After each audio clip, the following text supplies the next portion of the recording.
Thank you very much to our moderator, Simona, who is always very persistent, and thank you for your persistence to my honored colleagues on the panel, to the organizers. I thank you, and I will speak honestly to you. I feel that so many important things have been said till now that I put aside what I had thought of saying and want to share with you honestly that I feel that we could have been meeting in the 80s and the 90s and saying the same things. And maybe we're not totally looking around and seeing really what's going on. We're talking about human rights and human dignity and enlightenment and modernity and pluralism and inclusivism and all good values, and there's not one word here which has been said which I for sure could not sign. But there is a world around us which is changing and which somewhat we're not relating to. And we have to, if we're not relating to this, we're going to lose it. And what has happened here in Europe and what is happening in the Middle East and Africa and many places is that more and more people feel estranged to these values, which we all adhere to. And that we somehow should ask ourselves, well, what do we do about it?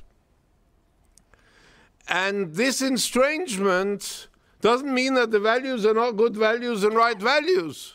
God forbid. Doesn't mean that we should put the values aside. But if we don't take this seriously and just go on as if nothing has happened, then we're losing out, as we've seen so many times.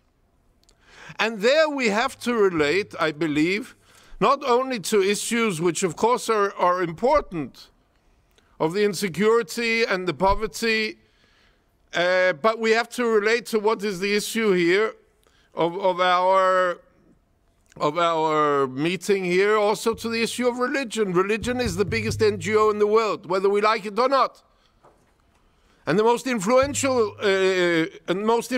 power.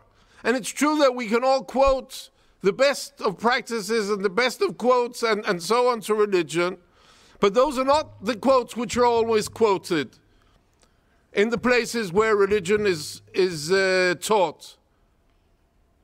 And we can always say that religion is not the problem, but it's the misinterpretations. But what then do we do about the misinterpretations? Where are we? And if we don't start to take this seriously, then the world is looking like it's looking today. There has never, ever, at any point of history, been more hatred, more refugees as a result of this hatred in the world. No point of history has had more hatred, more refugees than there are today as a result of this hatred, which stems from using all the things which we know that are being used, but also using very much religion. And if we look at all the different conflicts, we can see it. So what do we do about it? Not what should we do about it, but what are we doing about it? Not what do we put in a resolution, but what do we practice? What are our best practices? And we see what's going on in Europe and in Africa.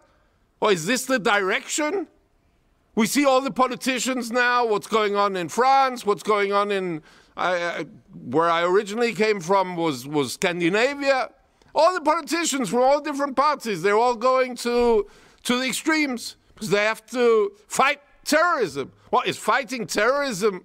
Making all kinds of rules so that Muslims can't be Muslims and Jews can't be Jews? Is that fighting terrorism? It's encouraging terrorism. It's not freedom. It's not freedom to religion, freedom from religion. Is that the way to do it? Burkini, forbidding burkinis in France. Is that the way to do it? Is that going to fight terrorism? It's going to maybe get you more votes in the elections.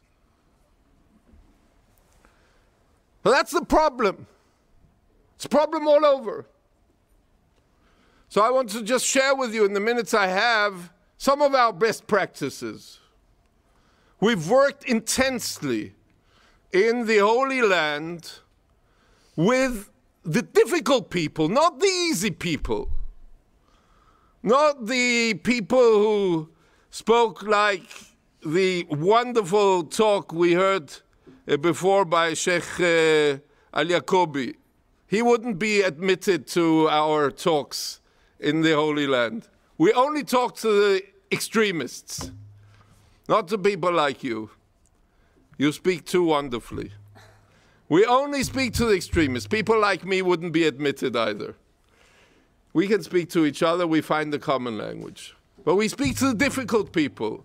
What Ambassador Alfaro mentioned in one sentence in the opening panel, we had a major miracle happened in Spain last week.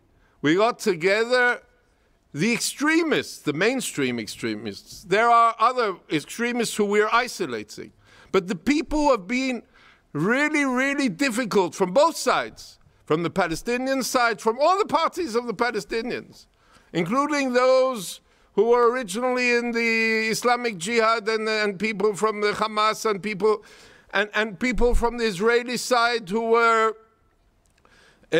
were absolutely against any kind of peace agreements, and from leading from the settler movements and so on. To get them to sit together, and for the first time we've been doing it secretly now over years, but to get them photographed publicly and to sign publicly on a statement, on an action plan, which we're now going to do with hundreds and hundreds of young rabbis and young Islamists together who are committed to change our reality and to take responsibility for there not to be more bloodshed, and for urging the political leaders to do what they're not doing, to make a political agreement, and to take responsibility, not only not to make religious war, but to introduce a new concept which has never been, to have religious peace in the front line. We're working with Iraqi leaders. I remember I met with one of the greatest of the Sunni leaders in Iraq. And he said to me, I've been 25 years the leader of the Sunnis in Iraq. I've never heard such a concept in my life. I've heard about jihad, I've heard about religious peace.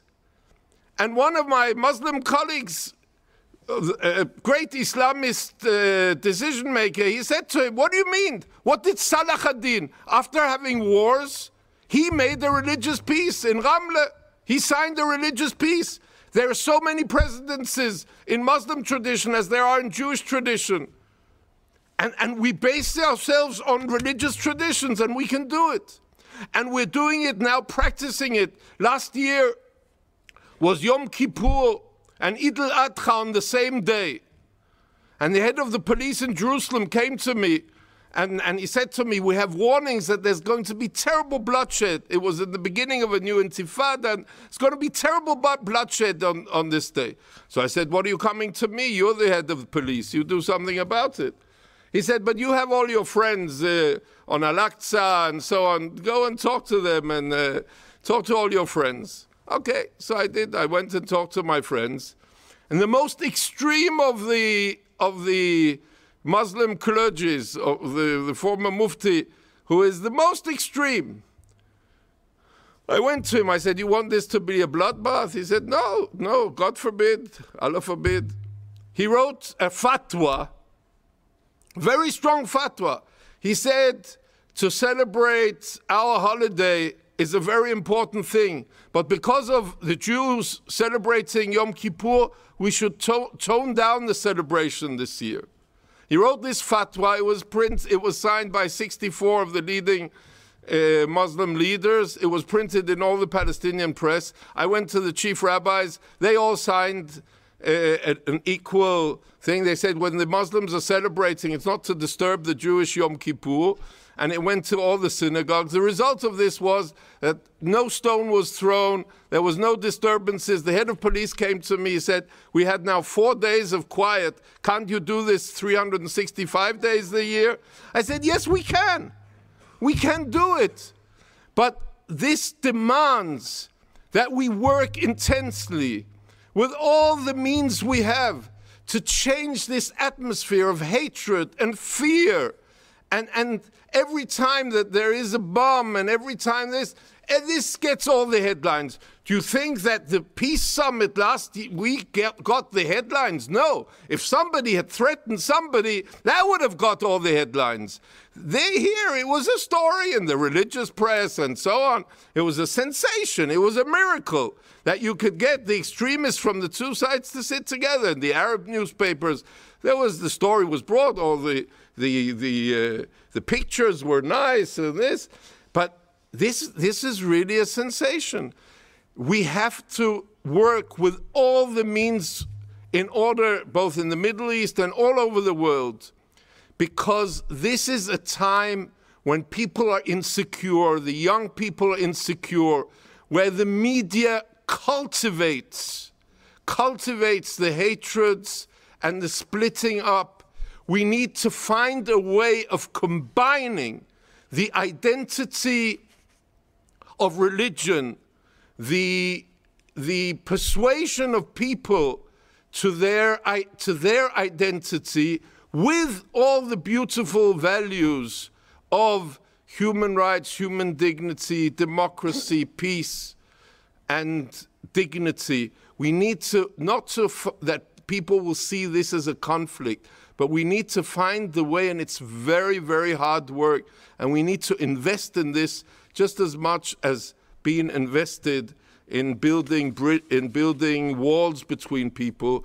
To make these walls come tumbling down, we need to invest major, major means. The governments who are sitting here and who are represented, look at the European Union and the governments who are sitting here. Look at the budgets, how much you're investing in making war and how much you're investing in these efforts. And if we can balance these investments a little, then we'll make a much better world. Thank you very much.